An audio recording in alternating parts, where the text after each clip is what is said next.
Hi, I'm Eli, And I'm Ophir. and this is our math final. It's gonna be lit.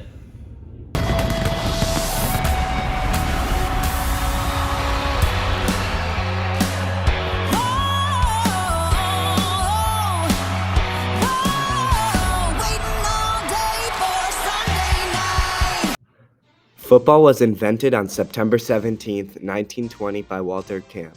The objective of football is to advance the ball up the field until it reaches the end zone of the opposing team.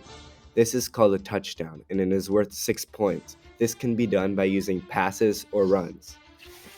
Each team comprises 11 players on the field. There are 3 phases of the game: offense, defense, and special teams.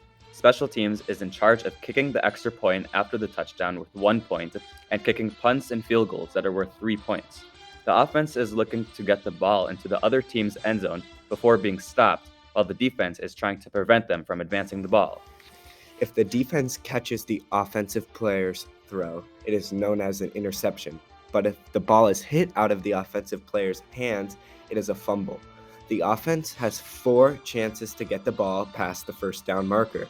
The first down marker is 10 yards away from the point of where the ball is snapped. The team with the most points at the end of 4 quarters wins the game. An underlooked aspect of football is field goals. Although they are only worth 1 to 3 points, they can easily make or break a game, as 15 to 20% of NFL games are decided within 3 points. Having a reliable kicker who can kick from a good distance and calculate how to kick in the wind is extremely valuable on any NFL team. Sometimes a kicker is forced to kick in harsh wind conditions, such as shown here. This field goal was kicked in Chicago in 2005. With wind being a severe factor, vectors show up prominently as it requires precise calculation for how the ball must be kicked in these conditions. As a quick review, a vector is a quantity that has 2 properties, a direction and a magnitude. Vectors are drawn geometrically in the form of a line segment with the length representing the magnitude and the arrow representing the direction. To begin, we need to figure out what it takes to kick a 4-yard field goal, which we converted to 120 feet with no wind.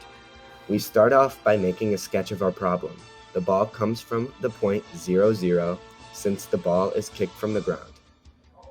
We then found the average velocity and angle in which a field goal is kicked. This comes out to be 126 feet per second at an average angle of 35 degrees. Then we dropped an altitude to create a right triangle. Our goal at this point is to find the horizontal and vertical velocity of our field goal kick. To find the missing x and y values, we did right triangle trick. Our vertical velocity, or y value, came out to be 72.3 feet per second. Our horizontal velocity, or the x value, came out to be 103.2 feet per second. Now that we had our horizontal velocity, we could figure out how long it would take the football to clear the field goal crossbar from 40 yards away. To do this, we divided the horizontal velocity from the distance to the field goal posts, and it came out to be 1.16 seconds. So in all, with the statistics of an average NFL kicker, it would take 1.16 seconds to make a 40-yard field goal with no wind. Additionally, we graphed it out on Desmos. To graph it out, we used a parametric equation to find out where the ball is at every point of its travel. With parametrics, you must use the horizontal velocity and the vertical velocity in 2 separate equations. For the horizontal velocity, we plugged in 103.2 feet per second. And for the vertical velocity, we plugged in 72.3 feet per second. However, we had to take an additional step for the vertical velocity. That is gravity acting down on the football. To factor in gravity, we subtracted 1/2 times 32t squared. This is because the force of gravity on Earth is around 32 feet per second. We then had to set up the field goal posts. We created a height of 10 feet by adding in the equation y equals 10 and created the field goal distance of 120 feet or 40 yards by adding in the equation x equals 120.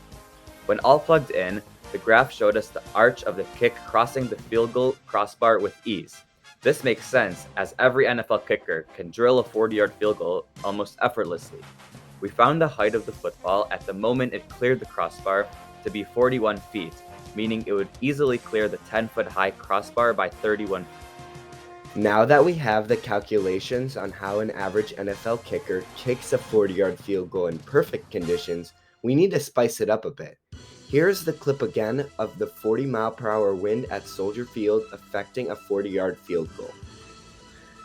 To add in the wind, we created a whole new vector. Since this wind is coming directly from the west, the vertical velocity does not get affected whatsoever. Our first arrow of our new vector is the horizontal velocity. Since this velocity is being greatly affected by the wind, connected to this vector is the 40-mile-per-hour wind.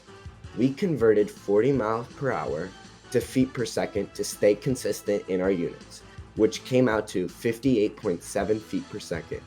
Now we must multiply both vectors by the time it takes to kick a 40-yard field goal, which we previously found to be 1.16 seconds.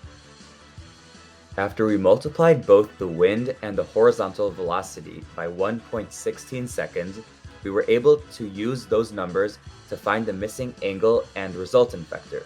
To find the missing angle, we used right triangle trig. To find the resultant vector, we used the Pythagorean theorem. Given that the kick was from the center of the field, the kicker could not miss his kick by more than 9 feet and 3 inches because the width of the crossbar is 18 feet and 6 inches. Since we found the wind and time to add up to 68.1 feet per second, we can subtract 9 feet and 3 inches from that to find out how much the kicker missed by. After doing the subtraction, we found that the kick missed by 58.85 feet wide of the field goal post. In order for the kicker to make this challenging kick in the wind, he must not kick the football straight. Rather, he must adjust his position and aim his kick into the wind and let the strong winds guide the ball through the center of the uprights. To make it a perfect kick, he must kick at a 29.6 degree angle facing the wind and a velocity of 137.8 feet per second. This would result in the perfect kick going right through the uprights and 3 points added to the score.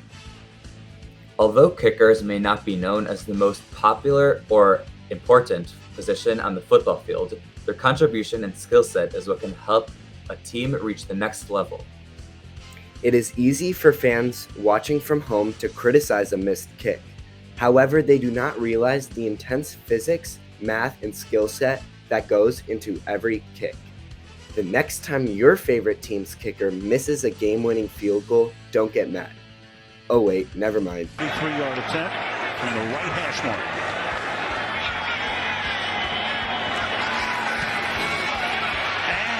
And he hits the upright again.